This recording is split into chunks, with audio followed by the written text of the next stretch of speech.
Hi friends, welcome back. My hair is a mess. But today we are going to talk about breath, why it's so important, how paying attention to the breath can drastically improve and change your life, how it can help with your mindset, how it can really actually improve your all-around quality of life and health. I'm in the cabin again today. I have nothing fancy. I don't even have my little mic on, and I have a little LED Coleman lantern lighting this video. But I just wanted to continue to share about the tools that have helped me to learn about me so I can go inside and kind of just peel away the layers of what is not the truth. My entire point in these videos, Tank is here with us, is just to help guide through the tools that have helped me go inside and discover everything that was not the truth so that the truth can be revealed. And one of the most important aspects of my life has been breath. And as it turns out, it's the most important aspect of a lot of lives throughout many, many traditions. It's surprising as you go through and learn about the history of breath. That's such a funny way to put it. But when you start to dive into the importance of breath and you see all of the different cultures throughout the history and how absolutely important the breath is, that it is not taught to our culture or really discussed very often. It's kind of mind-blowing. First, I want you to just kind of look back in the history of your life, and I'm talking about even very recent history. It could have been today even, that when something happened in your life, how it affected the cadence of your breath, the rhythm of your breath. For instance, if something scary happens, your heart starts to pound and your breath will speed up. Or if you get a phone call. Yesterday, my daughter pranked me. I love her. She pranked me and she found like this voice record system, and I got a call, and she made her number private. I got a call from a private number, and it said that I'm getting a call from an inmate from the jail, and so she made me believe that she got arrested. And my breath was so rapid, so just notice a time or times in your life where your breath changed because of the circumstances you're in. And there's a reason for that. It's because our breath is directly linked to our nervous system. So as situations can change our breath, we can change our breath to feel like our situations have changed. This can help. I have little notes down here, by the way. A lot of this is natural, but I do have little notes. This can help manage our stress. The focus on the breath can help manage stress. It can help manage really intense emotions and things like that. But it also can be used to elevate your mood too with more rapid breathing. One of the things that this is really helpful for, my last, few videos have been focused on like mindset and watching your thoughts and things like that. And when something happens that causes a very intense, emotions or intense sensations in your body, our thoughts will usually become rapid, and so will our breath. We can even use a few intentional breaths to pause and to soften our thoughts, and so that we have more agency over how we respond. That's one of my favorite ways to describe it, is having agency. And I don't like saying control, but having agency over how you engage with circumstances. I mentioned earlier that in many cultures and many traditions throughout the years, there's been such a high emphasis on breath.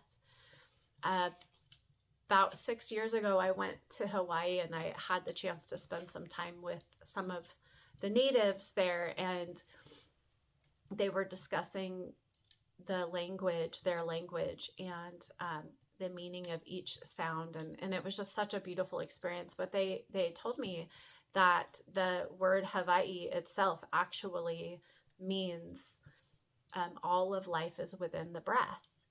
Ha, the very first part, H-A, is breath, ha, And what I love about that, we always say that laughter is the best medicine, and laughter is ha, ha, ha, ha, and they practice something called the ha breath, where it's actually really therapeutic to ha. And the W-A-I, the Y part, it means water or flow.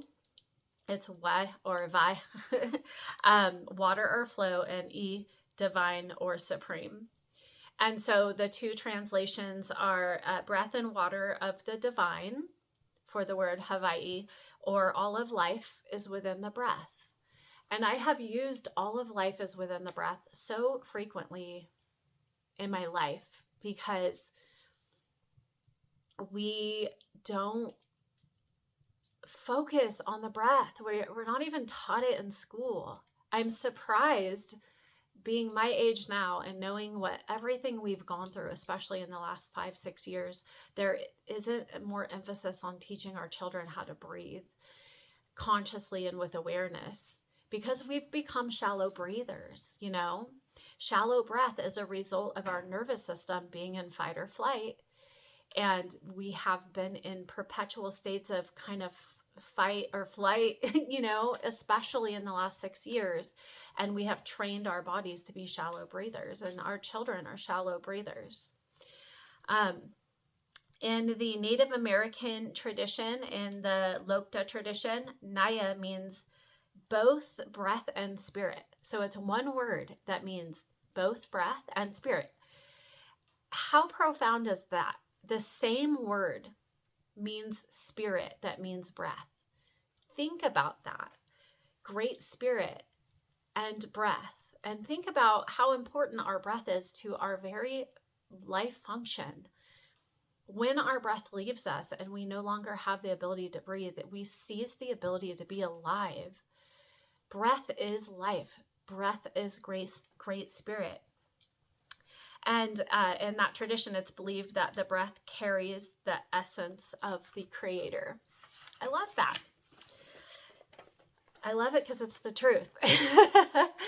And then finally, I wrote down a couple of passages from the Great Book. And I've mentioned that in my last video, the Great Book being the Bible. And Genesis 2:7 says, "Then the Lord God formed a man from the dust of the ground and breathed into his nostrils the breath of life, and the man became a living being." That's powerful. Gives me chills. How important is this breath that we are gifted every single day? And we don't spend a lot of time thinking about the way we're breathing in, the way we're breathing out. And the breath literally contains the essence of the Creator. And then finally, there were many, many passages that pertain to the breath in the Bible. And there are many more examples in both the Hawaiian and the Native American traditions, and I'm sure many other traditions, if I were to dig a little deeper, that suggested the importance of the breath. But lastly, I wrote down Ezekiel 37:5-6. This is what the sovereign Lord says to these bones: "I will make breath enter you, and you will come to life." So these passages really show how important the breath is. And knowing that our breath is directly related to, or corresponds directly to, and is linked to our nervous system, we can then come to our own conclusion and determine that, yeah, the breath is super important. Um, the breath can be utilized in many different ways, simply when we're going through life and, especially like scrolling through Facebook or through social media, how there can be a lot of really shocking, alarming, stressful things. Just when we find ourselves kind of clenching our jaw and tightening up and holding our breath, maybe drawing in a deep breath and drawing out a deep breath. If we find ourselves stuck in traffic or someone cuts us off and we get this like angry reaction, take a pause, take a couple breaths in and out, just so that we have the ability to determine and to choose the way that we respond to these things in a way that we feel like we have integrity. If your child pranks you and gives you a call saying they're in jail, you could take a few breaths before you, and hopefully respond in a more understanding way or whatever. But in really important things as well. I mean, all of these things are important because these tiny little things are what make up our character, who we are. They make up our daily lives. But say we're going through a really tough season in our life, like grief, losing someone really important to us, the loss of a job, the loss of whatever, the loss of anything that really we felt was important to sustain us, health issues, especially, I don't want to say especially health issues, but health issues are really physical and tangible, and it can really change the way that we breathe. But if we can introduce conscious breath into these scenarios in our lives, we can drastically change the way that we experience them and the way that the people around us experience it. Furthermore, we can start to create within us and predict within us a more healthy immune system, or we can create health within us through seriously just breathing. One thing that I will mention briefly is that we have become shallow breathers. I keep saying that, but what that means is that usually when we breathe now, we breathe into just our lungs. But right here in between our rib cage is our diaphragm. And I mentioned it in another video. It's a band. It's a really thick band that is kind of like the hub of our fascia system. And I'll do a whole video on that. But it's important that we breathe into that diaphragm, which entails breathing into the belly as well. And really expanding that place and contracting it. Because this kind of breath really helps carry the positive effects throughout the entire body. So when we're breathing, we're not just breathing into our lungs, we're breathing into the front of the lungs, the side of the ribs, the back of the ribs, the belly, the diaphragm. And then when we think we're full, breathe in more, really expand the capacity of the lungs, because it will start to grow and you get to create more capacity in the lungs. And within that space determines and helps a lot of the vital functions of our body. I guess I'm going to have to stop this video because my dog is scratching at the door to go. But I do feel like this is complete as an introductory video onto the importance of the breath. Just some things to think about. Today, can you just pay attention to your breath? Can you just notice it as much as possible? Set a reminder on your phone if you need to, like, hey, am I paying attention to my breath? It's like yesterday's video or the day before. Do you think about what you're thinking about? Are you thinking about your breathing? Start to bring awareness into these systems that we have that seem to be kind of automatic. They will go off on their own in an automatic way, but maybe not in a way that serves us, because we want to carry these practices into our lives to go beyond survival to a place where there's more, there's infinite possibilities, there's more possibilities. The reality is, in fight or flight, where we can only see one or two possibilities, because that's the way that our bodies are designed. Fight or flight is for us to get out of a dangerous situation, and we need to have a narrow focus. But with rest and digest, we get to expand the possibilities. And within that space, there's so much more life, so much more joy, so much more freedom. So thank you today for listening to this video, whatever day that you find it, and maybe bring the practice of intentional conscious breath into your day. Thank you so much, and I'll talk to you soon. Mwah.